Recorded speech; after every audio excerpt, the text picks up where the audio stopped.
వచ్చినటువంటి అందరి నాయకులందరూ కూడా సమాజాలు. ఈరోజు ఒక రైతు కుటుంబం నుంచి వచ్చిన వ్యక్తి గుంటుపల్లి వెంకటేశ్వర కుమారుడు, ఆయన సీనియర్ లీడర్ పార్టీలో ఆయన కుమారునికి హరిబాబుకు మార్కెట్ యార్డ్ చైర్మన్ గా రావడం చాలా సంతోషకరం. నేను అభినందనలు తెలియజేస్తున్నాను. ఎందుకంటే అతను నేను ఇద్దరం కలిసి క్లాస్మేట్స్. అలాగే మావాడు ఎప్పుడు లెఫ్ట్ హ్యాండ్ రైటర్కు అదృష్టం ఉంటుందంట. అందుకు హరిబాబుకి ఈరోజు అదృష్టం వచ్చింది. కాబట్టి మంచి రైతు కుటుంబం నుంచి వచ్చినాడు. రైతు కుటుంబం నుంచి వచ్చినటువంటి వ్యక్తికి ఇవ్వడం చాలా సంతోషకరం. అలాగే ఈ మార్కెట్ యార్డ్కు మన రాష్ట్రానికి వైసీపీ ఒక భూతం పట్టినట్టు ఈ మార్కెట్ యార్డ్ కూడా ఒక భూతం పట్టింది ముందరనే.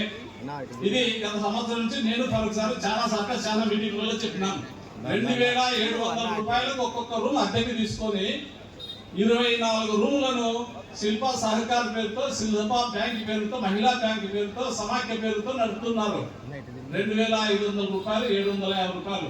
నేను మార్కెట్ కార్యదర్శి కలిసి ఒకసారి నేను రిప్రజెంటేషన్ ఇచ్చాను. దీనిపై చర్యలు తీసుకోమని చెప్పాను. ఈ ఫోర్టరీ సంతకాలు చేసి కృష్ణారెడ్డి అనే వ్యక్తి పేరుతో ఒక స్టాంపులు తీసుకొని ఫోర్టరీ చేసి దీనిలను కబ్జా కింద పెట్టుకొని సంవత్సరాల కొద్దీ వాడుకుంటూ తక్కువ రేటుకు అనుభవిస్తున్నారు.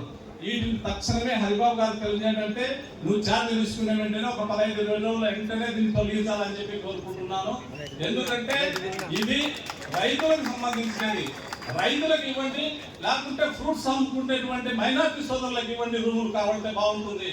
ఒక వ్యాపారస్తులకు వాళ్ళకి ఇస్తే ఇది మంచిదే పద్ధతి.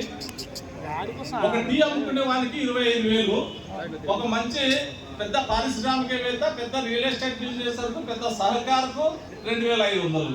ఎక్కడి న్యాయం ఇది? ఇదన్నీ ఆలోచించండి. తప్పుడు సంకేతాలు వెళ్తాయి ప్రజలలోకి. కాబట్టి హరిబాబు నీకు ఖచ్చితంగా నేను తెలియజేస్తూ ఖచ్చితంగా దీని మీద చర్య తీసుకోవాలా 1 మంత్ లోపల. ఎందుకంటే ఇది చాలా రోజుల నుంచి 10 సార్లు ప్రపోజ్ చేస్తూనే ఉన్నాడు. ఎందుకంటే కొన్ని గైడ్ లైన్స్ రావాలా, కొన్ని ఆగుదామని చెప్తూ వచ్చినాడు నాకు. దీనిపైన చాలా తతంగం జరిగింది. టెక్క మార్కెట్ యార్డును కూడా కాపాడుకోవాల్సిన బాధ్యత హరిబాబు పైన ఉంది. ఎందుకంటే దాన్ని కూడా కొన్ని కబ్జాదారులు చాలా మంది ప్లాన్ చేసి రికార్డులు క్రియేట్ చేసి హైకోర్టుకి వెళ్ళడం జరిగింది. దాని చరిత్ర చెప్పాలంటే చాలా ఉంది. కోట్ల రూపాయలు విలువ చేసి టెక్క మార్కెట్ యార్డు కూడా కొట్టేయాలనే ప్రయత్నాలు జరుగుతున్నాయి. కాబట్టి ఇటువంటి వాళ్ళని ఎవరిని కూడా వదిలిపెట్టకూడదు. ఖచ్చితంగా వాళ్ళపైన చట్టపరమైన చర్యలు తీసుకోవాలి అని తెలియజేస్తున్నాను. అలాగే కూడా ఆయకట్టు రోడ్లు వస్తే ఆ గ్రామాలకు సంబంధించిన రైతులకు ఇచ్చి ఆయకట్టు రోడ్లను డెవలప్ చేయండి. ఎవరికో కార్పొరేట్ సంస్థలకు వాళ్ళకి ఇవ్వద్దండి అని చెప్తున్నా. ఎవరు వస్తారు హైదరాబాద్ నుంచి అక్కడెక్కడ మేము చేస్తాము, మాకు ఇవ్వండి అని విజయవాడ నుంచి. అటువంటికి ఏ గ్రామంలో రైతులు ఉంటే ఆ గ్రామ రైతు ఆయకట్టు రైతులకి ఇవ్వండి. డెవలప్ చేసుకుంటారు. వాళ్ళకి సాధకపాదం తెలుసు, ఎక్కడ కాలువ ఉంది, ఎక్కడ మోరీలు ఉన్నాయని చెప్పి తెలుస్తాయి. కాబట్టి అటువంటి వాళ్ళకి ఇవ్వండి. ఎందుకంటే గత 25 సంవత్సరాల నుంచి మార్కెట్ యార్డ్ నుంచి ఆయకట్టు రోడ్లు రావడమే లేదు. కాబట్టి దీన్ని కృషి చేసి మన మంత్రివర్యుల సహకారంతో తప్పకుండా అచ్చెన్నాయుడు గారితో మాట్లాడి తీసుకురావాల్సింది డెవలప్ చేయాలని చెప్పేసి నేను హరిబాబు కోరుతున్నా. అలాగే మార్కెట్ యార్డ్ కమిటీ డైరెక్టర్లుగా ఎన్నికైనటువంటి అందరికీ కూడా నేను ధన్యవాదాలు తెలియజేస్తున్నాను, అభినందనలు తెలియజేస్తున్నారు. మీరందరూ ప్రతిసారి నెలకు ఒకసారి మీటింగ్ పెట్టుకొని మార్కెట్ యార్డ్ అభివృద్ధి, చుట్టుపక్కల గ్రామాల్లో ఉన్నట్టు రైతులకు సంబంధించిన సమస్యలను అన్నింటినీ మీరు పరిష్కరించాలని చెప్పేసి నేను కోరుకుంటూ ఈ అవకాశం